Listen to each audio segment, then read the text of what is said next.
Hi everybody, happy Tuesday and welcome to our event today from PhD to Policy. AIOG is excited to host Dr. Kirsten Matthews, who is a fellow in Science and Technology Policy at Rice University. Her research focuses on ethical and policy issues at the intersection of traditional biomedical research, which I know a lot of us are very familiar with, and public policy, including covering subjects like regulation and ethical issues associated with vaccines, emerging biotechnology, stem cells, and genomic medicine.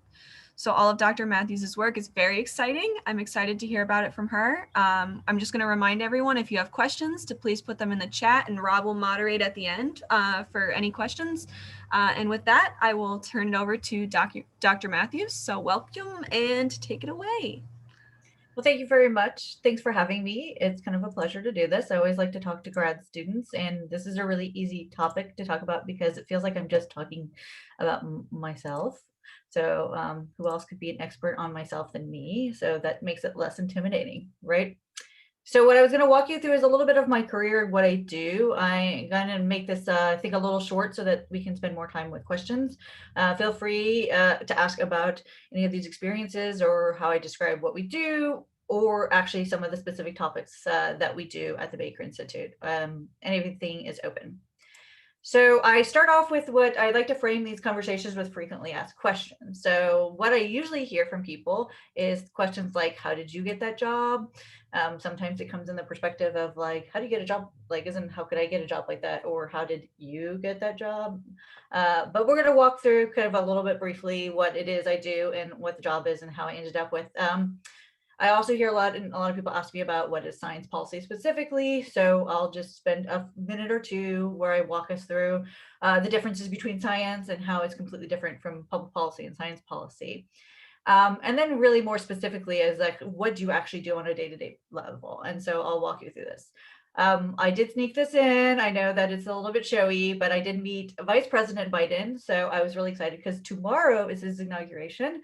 To like sneak this one in. It's probably not my most flattering photo, but it still was kind of an exciting experience. And he came to the Baker Institute as part of our program that we do with MD Anderson Cancer Center, looking at bio and ethical issues and policy issues in biomedical research. So the first question, again, is just really like, what is your job and how did you actually end up in this? And where I am is kind of a story of how I went from kind of biologist, biomedical research over to science policy. It's not as complicated as you probably think it would be, though. My position itself has lots of titles. Three major titles I have is I am what they call a fellow in science and technology policy. It is a non-tenured position that's on at Baker Institute.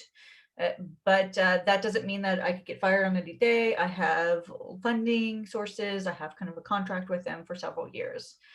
Within that, I actually do two programs. One of them is in specifically science and technology policy, which I helped start with Neil Lane, which I'll talk about in a few minutes. And another program we started there, which was in biomedical research policy. And that really brings in my background, which is in molecular biology. That was created because we created a new Center for Health and Biosciences. So I kind of split myself between two areas, but it's like a Venn diagram where they completely overlap in large sections.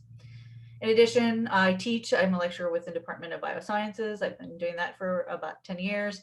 And then I helped start a master's program at Rice in Bioscience and Health Policy. It's in a professional science master's, so the students get about get half of their curriculum is more up in-depth graduate level science courses, as well as health, statistics, policy, ethics, for instance. So starting a little bit, this is a picture of me in grad school. I was an undergrad at UT Austin with a BA in biochemistry, and I went straight into grad school. I really knew I wanted to get an advanced degree. I really wanted to understand the field a little bit better, like many of you might have done. I went to UT Health Science Center in Houston, which is across the street from me right now. And I did this project where I looked at genes in a mouse and manipulated them. I added, subtracted, killed a lot, apparently. My advisor, Neil, always talks about a lot during the process. But as I finished grad school, I really felt like I didn't know what I wanted to do, but I felt like it wasn't that what I was doing at the moment. And this is like a cliche quote, I suppose, one that's traditional from Robert Frost, But I did definitely look at this as what exactly I want to do. There's lots of pathways that you can have. And I did actually take one that was less traveled. No one else in my area, I think I had one other grad student previously, like 2 years before, who had graduated, went into policy, but there wasn't a lot of recommendations. But what I did was go through and actually just talk to everybody I could. I'm sure you've heard of information interviews. If you're not, you just ask and talk to people and just chat with them. I get their advice on career, the industry they're in, their culture, where it could be like as a potential workplace. These are great opportunities we have and you guys are doing now that they didn't have when I was in grad school, which was talking about non-traditional pathways. We were still in that mindset of kind of cloning, and everyone just thought of what you would do, the postdoc in another lab, and then try to become an assistant professor kind of timeline. When I interviewed with a lot of different people and talked with them, had a list of questions. Some of them I learned a lot from. Some of them were incredibly discouraging. Some of them I didn't learn anything from. But I will say that I met with Elaine, and it was a great opportunity, and it was a kind of perfect kismet. He had just come back uh, from DC doing work. He was a director for the National Science Foundation for several years during the Clinton administration, as well as running his Office of Science and Technology Policy within the White House. He was alone and not really it was the only scientist working at our Baker Institute. And so I talked him into hiring me, literally, as a postdoc to get the project started and running. And then when it started looking like we were going to run, my little 6 month appointment was going to run out, I had volunteered him for so many different things that he ended up actually keeping me for long term, and I've been there ever since. He's been a great mentor because he's learned how to do public policy and science policy on his own. He also has a history of being a provost for the university, department chair, etc. But he has this great style that I always try to mimic, which is to be a lot more subtle. He's always into constructive criticism, but he's actually, sometimes it's so subtle that you don't realize it was being criticized at all. In addition, he knows how to kind of slowly walk your way through different issues. He is a Democrat, having worked with Clinton. So I think what I add to it is not only he's a physicist, I'm a biologist, bringing in a different field perspective, but also the fact I'm more moderate, so that I can kind of make sure that recommendations, especially at the federal level, are kind of a little guided to be more nonpartisan, but very much science focused. So a little bit about the Baker Institute. We're not that old. We were started in 1993 after the first Bush administration. We're located at Rice University, and we're a nonpartisan public policy think tank, which that means the nonpartisan portion means that we were not asked whether or not we're Republican, Democrat, Independent when we were hired. There are some think tanks that do that, and that's not what happened at the Baker Institute. Our job is to, I say, think about policy. And specifically, we have a mandate at the Baker Institute, which is a little unique, is to be more actionable policy recommendations. So they want us to frame and think in our scholarship to lean towards things that we can change, and not just to study it for studying's sake. We host events. We do things like this, webinars, bringing in different, students and speakers to talk about. We used to do a lot in person as well. We actually sponsor policy research. So within our program, and I'll describe some of that later. And then, as I mentioned, recommendations. We try to recommend how to bring it forward. And within our program, there's several other, within the Baker Institute, we have about 20 different programs. We actually have a large scope of what we do. Here you'll see the ones I thought that would be more relevant to this audience. They have a Center for Energy Studies because there's a lot of energy research done, and energy is a capital in Houston. We have all the major energy companies based here. We also have a Center for Health and Biosciences. We're right next door to the Texas Medical Center, which includes Baylor College of Medicine, University of Texas Health Science Center, Methodist Hospital, a lot of different institutions that are all within there. So I think that it's kind of a place where we can actually engage a lot in the topic. We do ones that are, we have areas of focus that are in regional, so like Center for Middle East, United States and Mexico. We have another one that's not listed here in China. We have a Center for Public Finance that looks at overall budget. And then you see 3 programs I grabbed out of like the list of 20, Science and Technology, which I help work with. There's a space policy one and a drug policy one. All of these areas are specific, but also overlap significantly. There's a lot of collaboration between different areas. For instance, we're doing something where we're assessing what's going on in the US compared to Mexico. Maybe it's how they did the vaccine program. Then we would also collaborate with the Center for United States and Mexico. So the next question people like to ask is really, what is science policy? And to really talk about that, I think the first place I like to do is to frame what actually science means. We don't really think about it, but then when you answer the question, how to define science, and which I actually did, I interviewed a couple dozen scientists to define what they thought science is. It goes back to this Latin root, which means knowledge. And I also like how Carl Sagan defined it. He calls it science is more than a body of knowledge, it's a way of thinking. So it's not just the data that we deliver, the publications we have, the data collected on archives.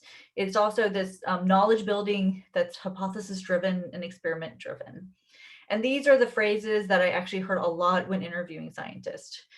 Building knowledge, but using hypothesis to do it, and using experiments to justify what our recommendations are, and the hypothesis back and forth.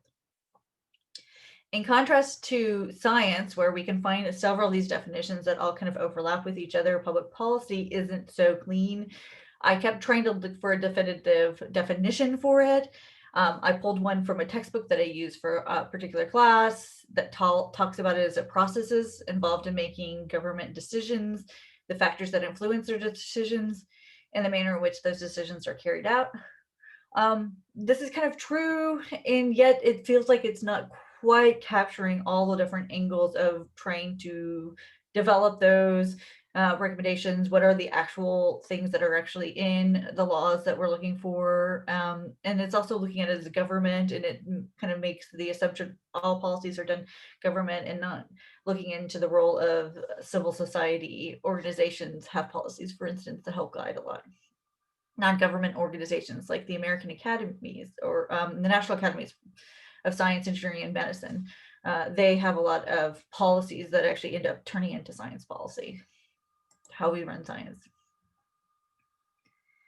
In addition, you need to remember all the aspects and the angles when we look at science policy. You traditionally look at science policy, most people will think of what policy that impacts science. They think of regulations like the FDA approving a device, or the EPA approving a regulation to make sure we have clean air. They also think of funding, the funding that goes in, like the appropriations to NIH that they end up getting in grants. But science actually can impact policy, and we think it should drive a lot more policy. There are specific areas here. Climate change is a great example of where the science really specifically pushed. We wouldn't be having a conversation about climate change if it wasn't for the scientists and all the data they've been collecting on global warming.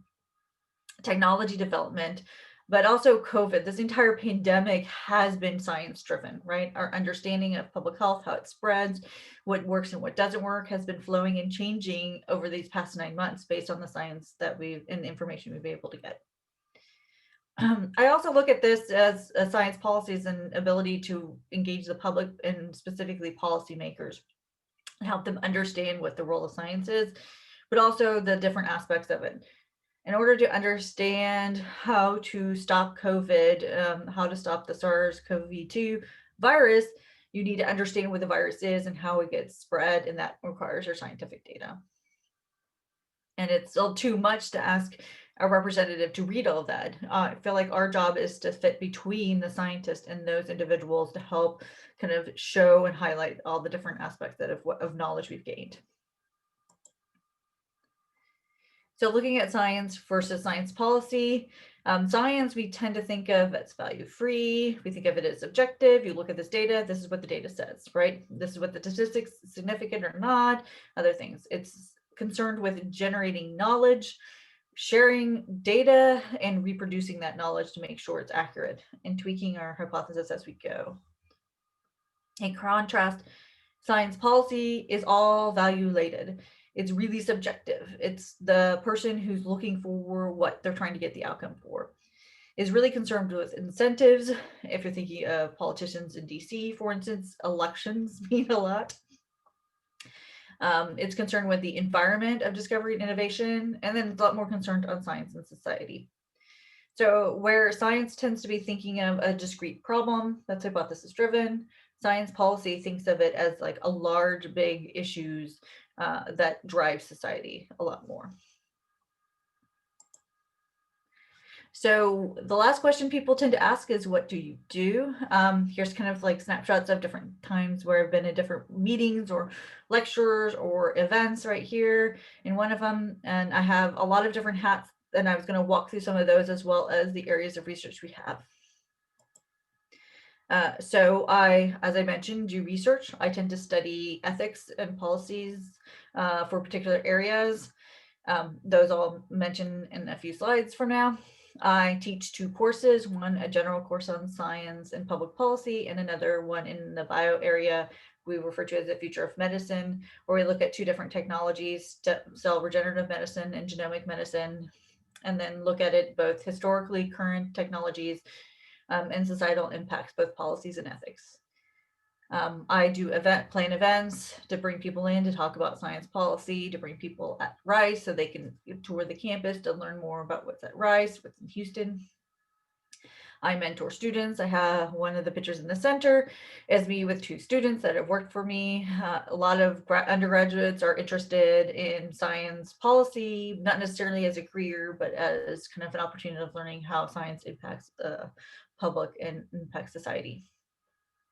I manage both of these particular programs, which means also the staff that goes with them, as well as making sure budgets, etc., like anybody else. And then I actually have to help with fundraising overall for the institution itself, where we have these big, huge gala, get to dress nice, but also fundraising within our program itself to make sure getting grants and that we can keep doing research.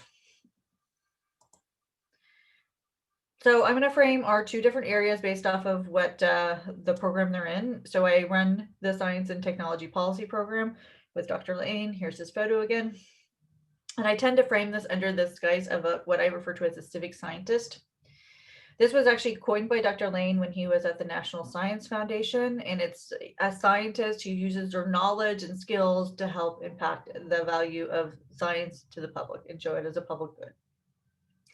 So under that, we do outreach into schools, where we have talk about what it means to be a scientist. So our scientist from Rice, for instance, will send our biologist into school to talk a little bit about his research, but mostly to talk about themselves and how they got excited and interested in science, to kind of demystify what it means to be a scientist.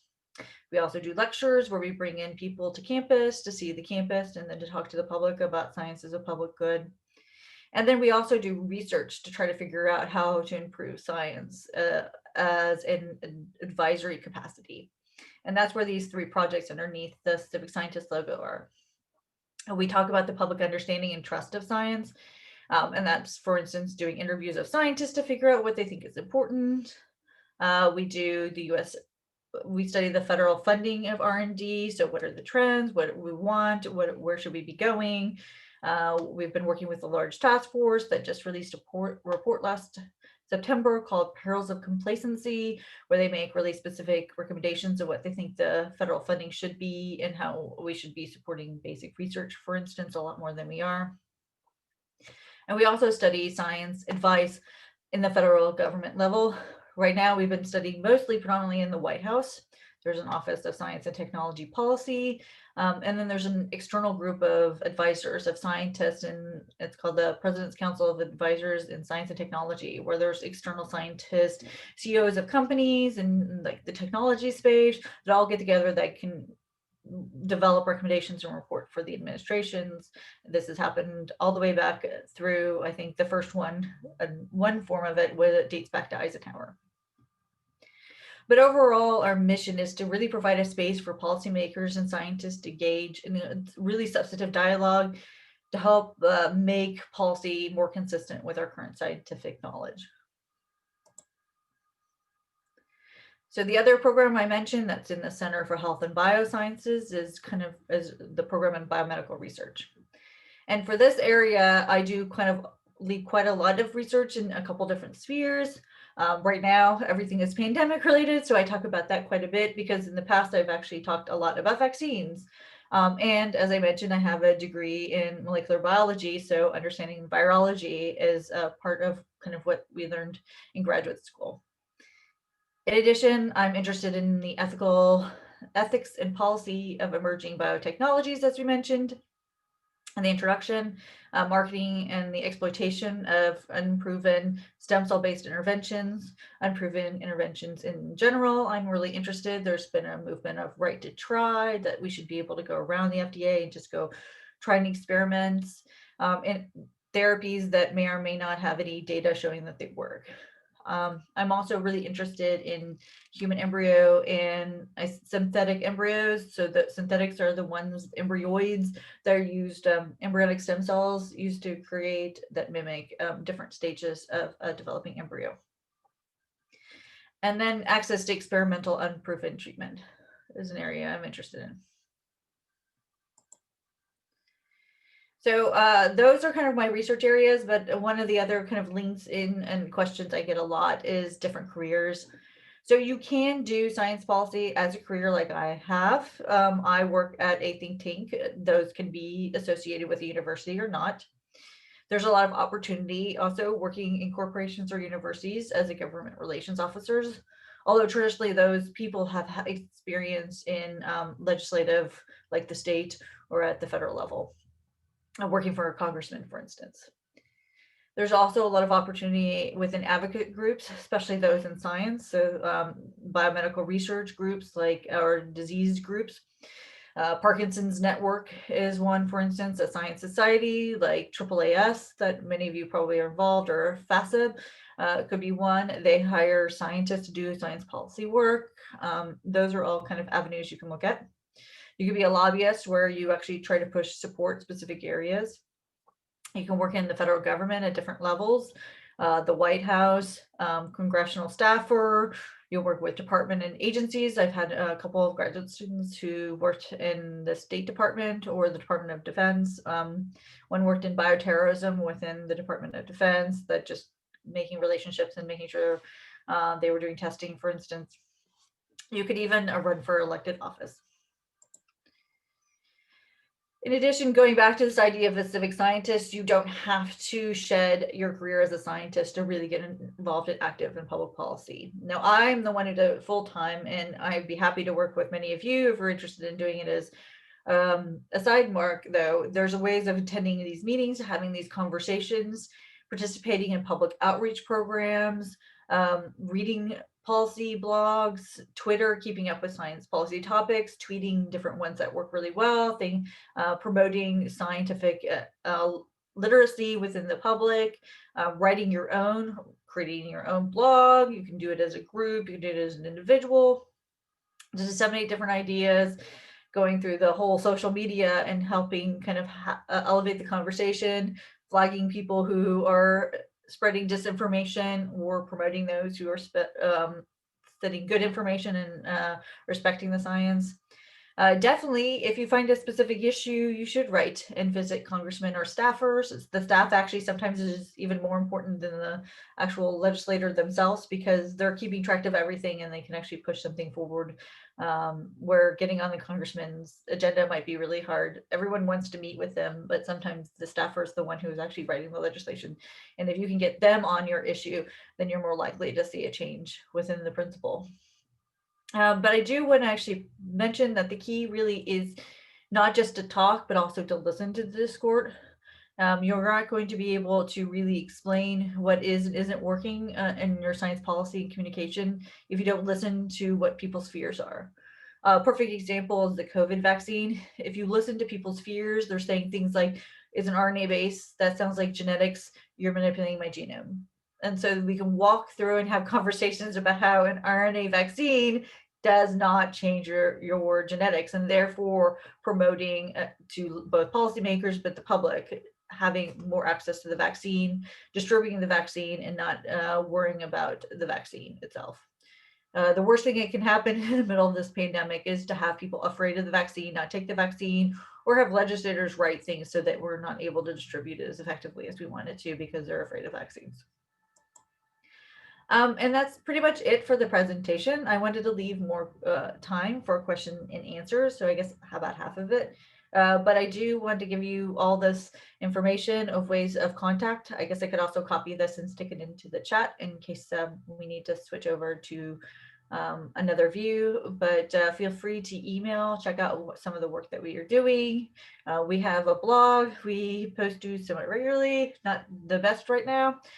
We have Twitter accounts that we do a lot better at promoting science policy conversations with each other, promoting our work that we're doing at the Baker Institute, promoting other people's works as well.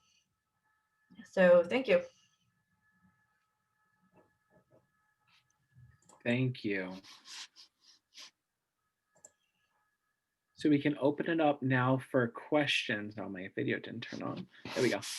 We can open up the floor for questions. I'll give you guys a couple minutes to post them. I guess I'll ask the first question. So you're involved with in a lot of policy decisions and writing about them. Do you get assigned to certain things, like you're going to be working on COVID or you're going to work on this week? How does that work?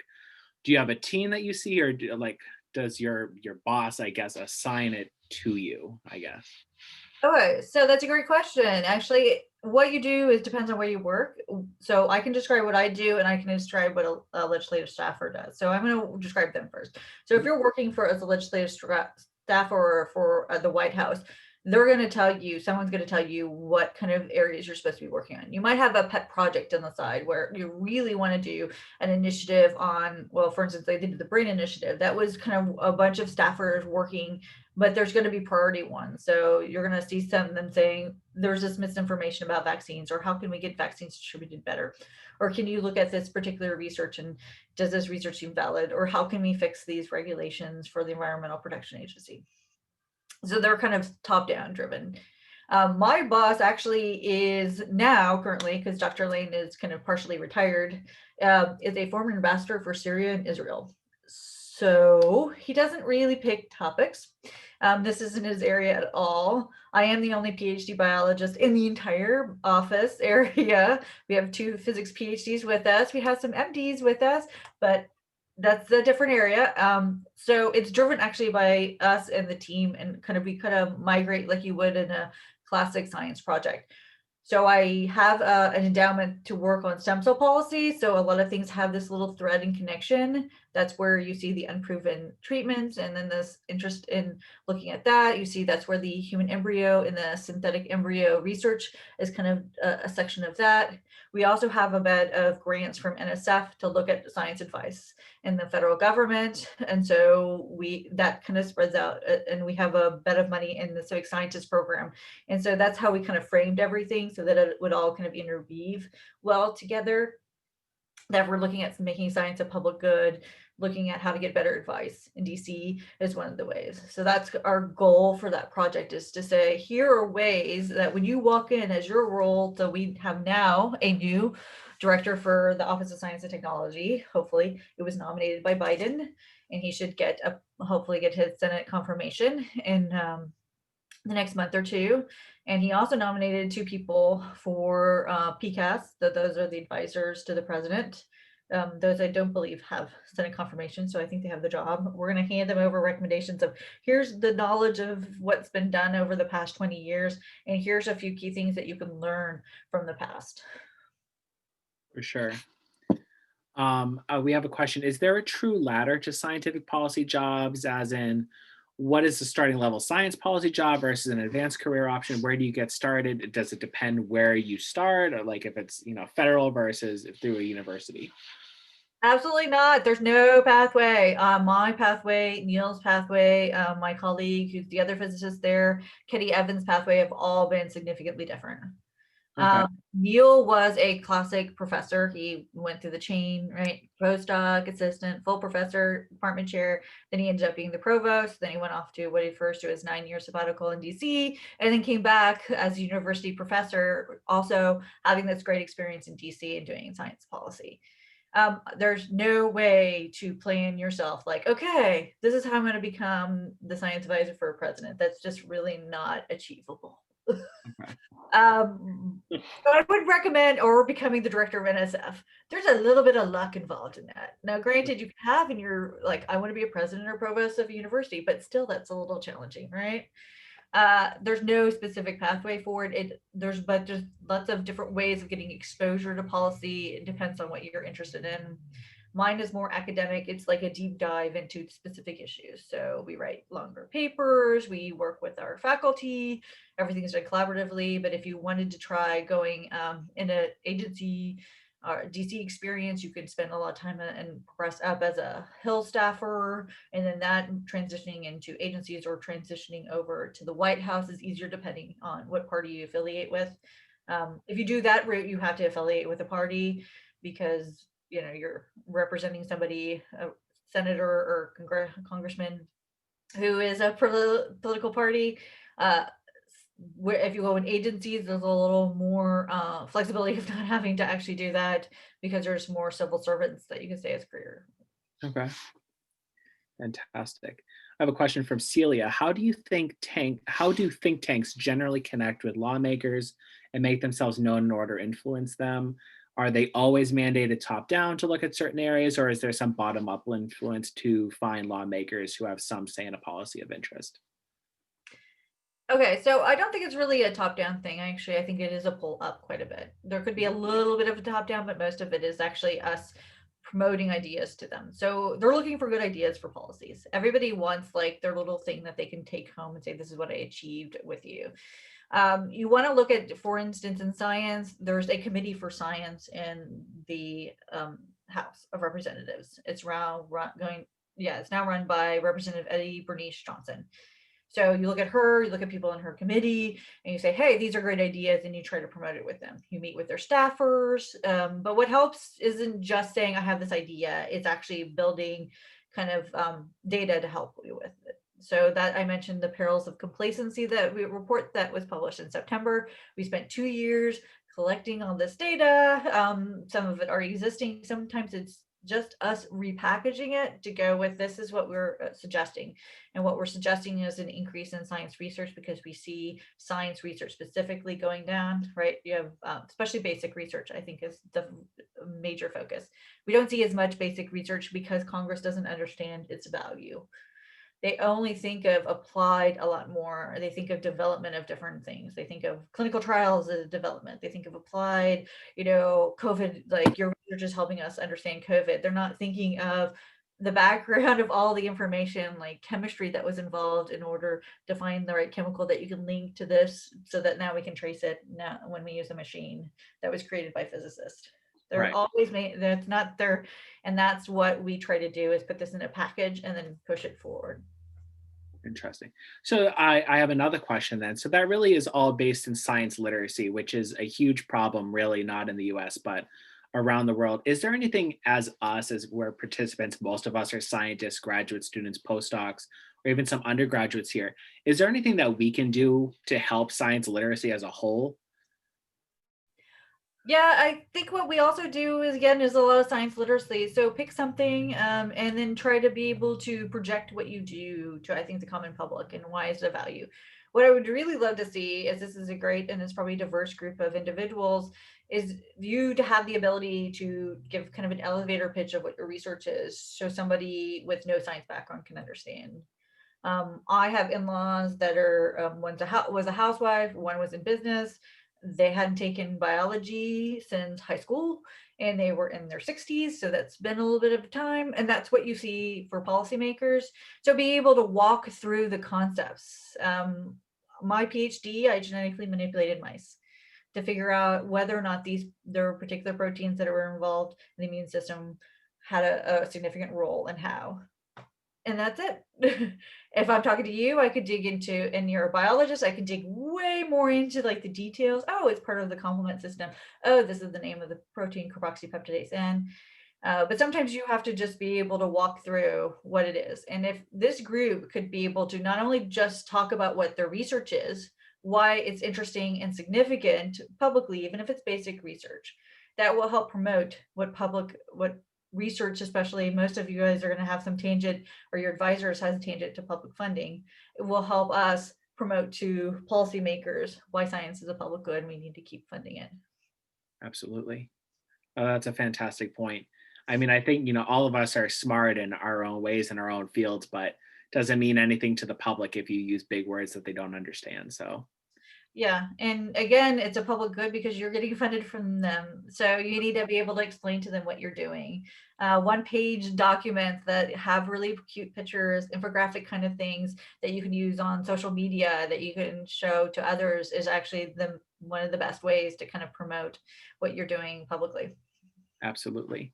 And then even within people who do translational or clinical translational research, there are usually organizations associated with the disease. Like myself, I study multiple sclerosis, and I've worked with the National MS Society now for a few years, getting involved in policy days. So students can also take advantage of that. And I think that's a really great way to do that, to talk to Congress people, because they're forced to be in that space with you, and you can talk about science with them, whether they like it or not.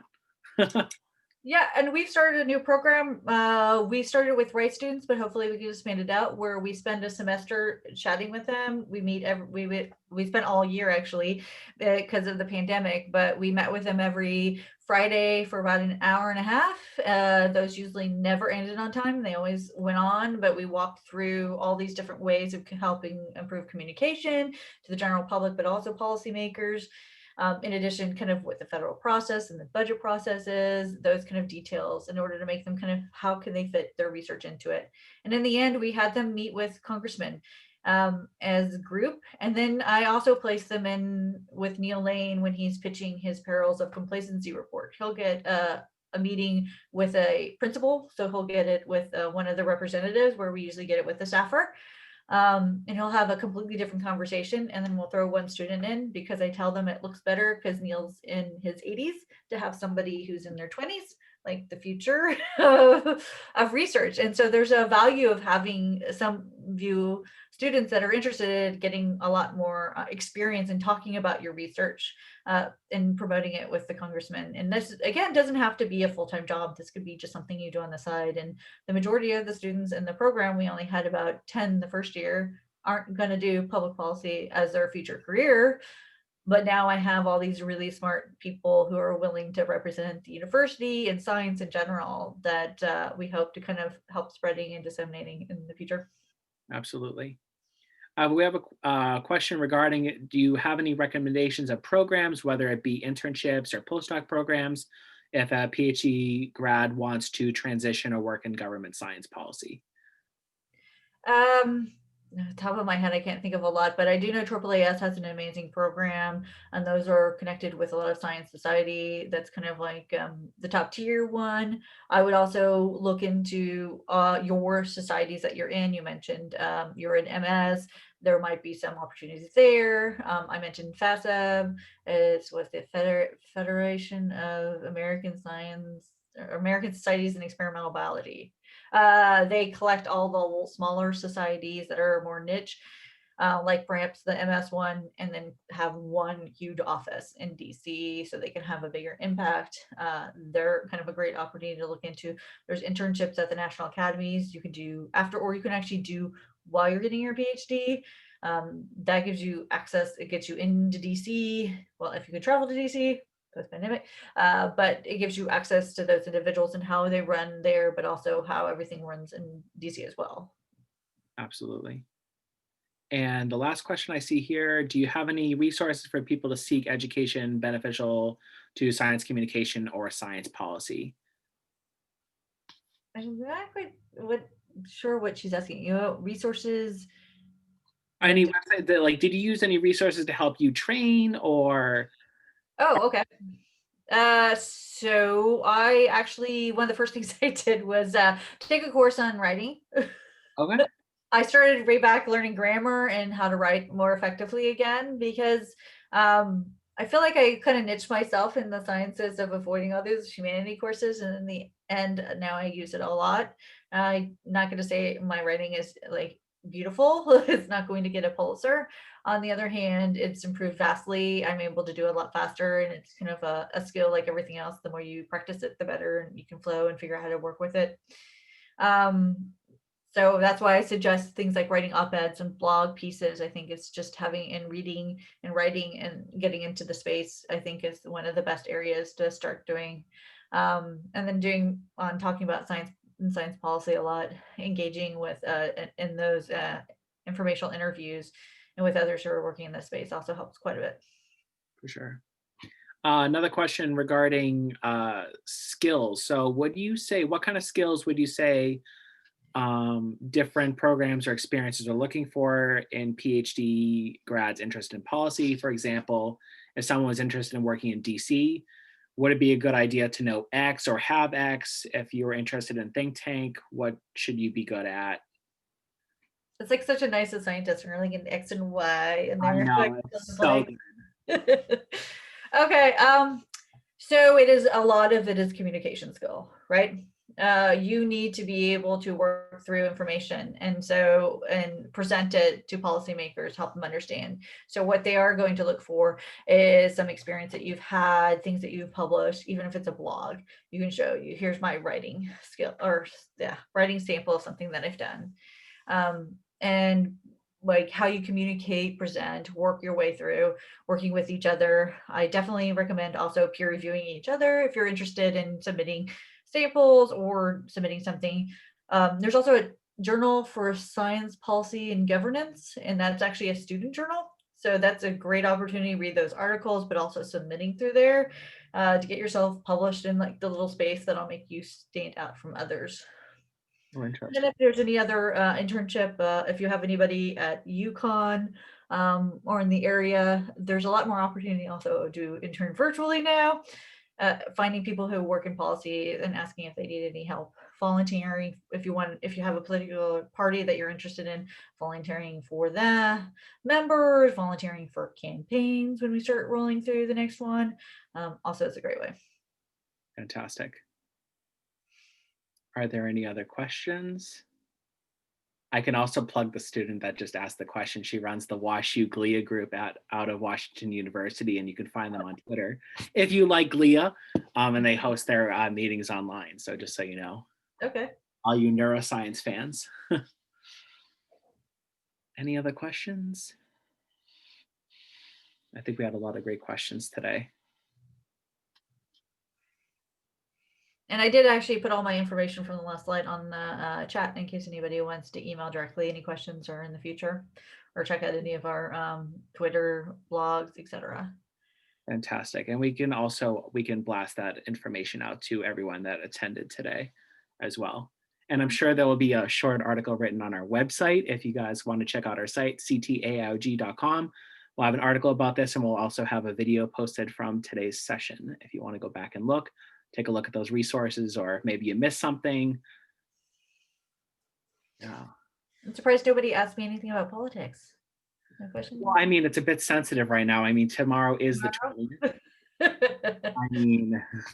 I mean, I think we're all a little bit nervous. I think science it looks good so far, the cabinet that has been picked politics wise. I think will speak at least in these next 4 years, hopefully. So they did pick a new science advisor, Eric Lander. He is actually the first biologist to have that position. It's traditional physicist, almost, I would say like 90% physics has actually had it. Our last one was a climate scientist, Kelvin Drogenmeier, who worked for Trump. But this is the first time we've had a biologist in it, although it seems more appropriate right now because of the pandemic. He does have experience with Obama's administration. He ran his Council of Advisors, co-chaired it with the then science advisor. So that's going to be interesting. And he gave him five questions. I think Biden listed 5 different things that he wanted to challenge him with during the 4 years, including what did we learn from COVID and what can we take from it? For instance, how fast we were able to move through this vaccine. And is that something that we can learn from it to be able to do in the future? Absolutely. And what were the problems along the way as well, right? Right. Thanks. I think a lot of people don't realize what a miracle it is that we got a vaccine that fast. When you think about what takes, goes into the development, like the flu vaccine every year, they start before the next flu season. It's almost a full year of work, and we got one in less than a year. So yeah, very much so. And it's a new virus. I think that using the technology that's ever been proven before was risky, but it tended to pan out because those were the ones that went forward the fastest because they were able to work through them faster, right? Working for the RNA is way faster than trying to isolate the virus itself, the virus particle like we usually have in vaccines. But it's going to be interesting to see how it works long term. I refer to what we saw this year as a year we watched science in the public. because that's really what we did, right? All the way through, like we learned so much. And if you look back at what we were guessing in March and what worked and didn't, we were a lot more paranoid about the Amazon box coming in. And then later on, we found, okay, it isn't so bad. We're not passing it right on materials as much as we had worried about it. And but we were passing person to person, and then now we have new variants passing person to person a lot faster. Right, for Sure sure. about these handmade masks, and now we're like, well, hey, they're definitely better than nothing, as long as you have a couple layers between you and the other person. Absolutely. Yeah, that stuff is always getting updated. I know that during the seminar, UConn just sent out updated mask guidance. So Oh, it has to say. And I feel like along with doing our part, at least on Facebook now, you're seeing people who aren't as science literate saying, if we already have a cure for, COVID or a vaccine for COVID, why don't we have one for cancer? And you're just like, well, cancer is not a virus. And so doing your part to other cancers are, but that's where you yeah, fine. Okay, not but A to Z, it's 1,000 diseases. And so it's like a thing, it's 1,000 things that end up looking vaguely similar effect at the end. But yeah, I know. That's the first thing. Like, we couldn't get a vaccine for HIV. How could we do this one in 1 year? I'm like, it's not a retrovirus. Exactly. So we can all do our part. Do your part. Look at social media. Don't share fake news because some people believe it. I think with that, we don't have any more questions. So I will thank you again. Your seminar was very fascinating. Thank you so much. Great questions, everybody. So if we can all join in applauding Dr. Matthews. And with that, thank you. It was a pleasure. Thank you so much for having me. Thank you so much for coming. Mhm. Have a good one. Bye. Thanks, everyone.